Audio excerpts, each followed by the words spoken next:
Hello বন্ধুরা, কেমন আছো তোমরা সবাই? আশা করি সবাই খুব ভালো আছো আর সুস্থ আছো। আর আমিও খুব ভালো আছি আর সুস্থ আছি।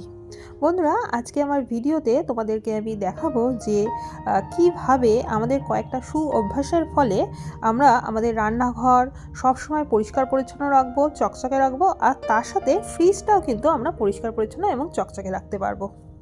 আমরা নিজেরা যদি প্রত্যেক দিন কয়েকটা অভ্যাস করে নিই যে এইভাবে আমরা প্রত্যেক দিন কাজগুলো করবই, তাহলে কিন্তু আমাদের ঘর বাড়ি এবং রান্নাঘর বিশেষ করে পরিষ্কার থাকবে। আর আমরা সবাই চাই আমাদের রান্নাঘর যাতে সব সময় পরিষ্কার এবং টিপটপ এবং সুন্দর গোছানো থাকে। আমরা বাজার থেকে যখন সবজি আনি তখন সবজির মধ্যে নানা রকমের নোংরা থাকে এবং অপরিষ্কারও থাকে, তাই আমাদের সব সময় সবজিগুলো ধুয়ে ভালো করে শুকিয়ে রাখতে হয়। আমি যেহেতু বক্সের মধ্যে সবজিগুলো রাখি, তাই যখন সবজি রাখি তার আগে বক্সগুলো একবার করে কাপড়ের টুকরো দিয়ে মুছে রেখে দিই।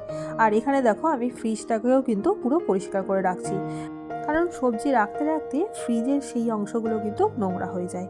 তাই আমি ফ্রিজের ওই দুটো তাক যেখানে আমি সবজিগুলো রাখি সেইগুলোও কিন্তু একেবারে পরিষ্কার করে নিয়েছি।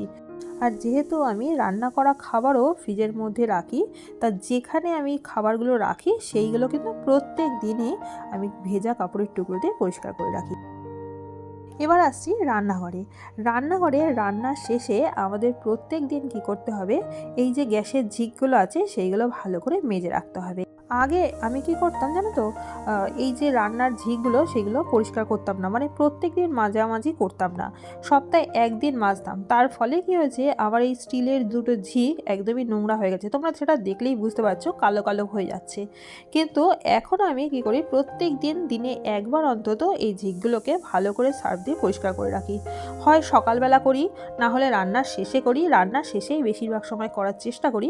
আর যদি সময় না থাকে তাহলে দিনে একবার বা রাতের বেলার দিকে করে নিই। তার ফলে কি হয়, আমার আর নোংরা পড়ে না। মানে যতটা নোংরা আমার এই ঝিকগুলোতে পড়েছে ততটাই রয়েছে, তার বেশি কিন্তু নোংরা আমার আর গ্যাসের মধ্যে পড়ে না।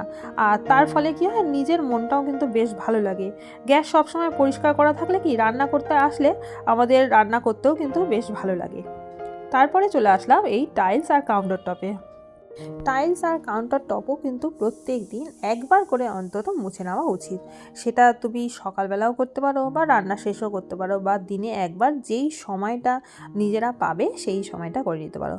আমি যেমন প্রত্যেক দিন সকালবেলা যখন রান্নাঘরে আসি, রান্নাঘরের গ্যাস বার্নারটা পরিষ্কার করি, তারপর কাউন্টার টপটা পরিষ্কার করে সেই সাথেই কিন্তু আমি টাইলসগুলো একেবারে মুছে নিই। আর এই সব জিনিসগুলো যদি আমরা প্রত্যেক দিন অভ্যাস করে ফেলি না, যে একবার করে অন্তত এই সব কাজগুলো করব, তাহলে দেখবে রান্নাঘর কিন্তু সব সময় যেন পরিষ্কার পরিচ্ছন্ন এবং চকচকে থাকবে। হ্যাঁ, মাসে একবার বা 15 দিনে একবার আমরা ভালো করে ডিপ ক্লিন করি, সেটা ঠিক কথা, কিন্তু প্রতিদিন যদি এইভাবে আমরা ক্লিন করি তাহলে ডিপ ক্লিনিংয়ের সময় আমাদের খাটনিটা একটু কমই হবে। রান্নাঘর সুন্দর করে বানালেই হবে না, সেটাকে যত্নও রাখতে হবে। আর যত্ন করে রাখলে সব জিনিস কিন্তু অনেক দিন পর্যন্ত সুন্দরভাবে থাকে। আর আমরা চাই যে সব সময় আমাদের জিনিসগুলো, মানে এত কষ্টের তৈরি করা জিনিসগুলো অনেক দিন পর্যন্ত থাকুক। কারণ একটা জিনিস বানাতে কিন্তু আমাদের প্রচুর পরিমাণে খরচ হয়। সেটা যদি আমরা যত্ন করে না রাখি তাহলে কয়েকদিনের মধ্যেই দেখি জিনিসগুলো নষ্ট হয়ে যায়। তার থেকে আমাদের কয়েকটা অভ্যাসের ফলে যদি সব কিছু সুন্দর পরিষ্কার পরিচ্ছন্ন এবং টিপটপ থাকে, তাহলে কিন্তু আমাদেরই ভালো লাগে। আর এখানে দেখো আমি চলে এসেছি কন্টেনার এবার পরিষ্কার করতে। তোমাদের আগেও অনেকবার বলেছি যে আমি প্রতিদিন কিন্তু এইভাবেই কন্টেনারগুলো পরিষ্কার করে রাখি। হ্যাঁ, তা বলে সব কন্টেনার আমার প্রত্যেক দিন এইভাবে পরিষ্কার করা সম্ভব হয় না। যেইগুলো আমার প্রত্যেক দিন ইউজ হয়, যেমন ধরো এখানে চিনির কৌটো, নুনের কৌটো, হলুদের কৌটো, তারপরে নানা রকম মশলার কৌটো, তারপরে ডালের কৌটোগুলো, এখানে তেলের কৌটোগুলো দেখাচ্ছি, এইগুলো আমি অন্তত প্রতিদিন এরকম একটা ভেজা কাপড়ের টুকরো দিয়ে পরিষ্কার করে রাখি। বাদবাকি যে কন্টেনারগুলো আছে যেগুলো আমার প্রতিদিন দরকার পড়ে না, সেইগুলো আমি মাসে একদিন বা সপ্তাহে একদিন পরিষ্কার করি। আর এখানে দেখো আমি দেখাচ্ছি কতগুলো কন্টেনার আমি ধুতে বসছি। এখানে বেশিরভাগই আমার কফির কাপ আছে, মানে কফির কৌটো আছে, যেগুলো অনেক দিন ধরে পড়ে রয়েছে।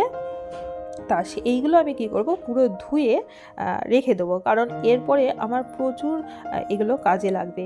ধরো অনেক মশলা আমার রাখাতে কাজে লাগে, কারণ আমরা মশলা রাখার জন্য বাইরে থেকে জিনিস কিনে নিয়ে আসি, তার থেকে এইগুলো যদি আমরা ধুয়ে রেখে দিই এবং কাগজগুলো যদি এরকম করে উঠিয়ে দিই, আমি দেখো কাগজগুলো গরম জলে এরকম করে উঠিয়ে দিচ্ছি।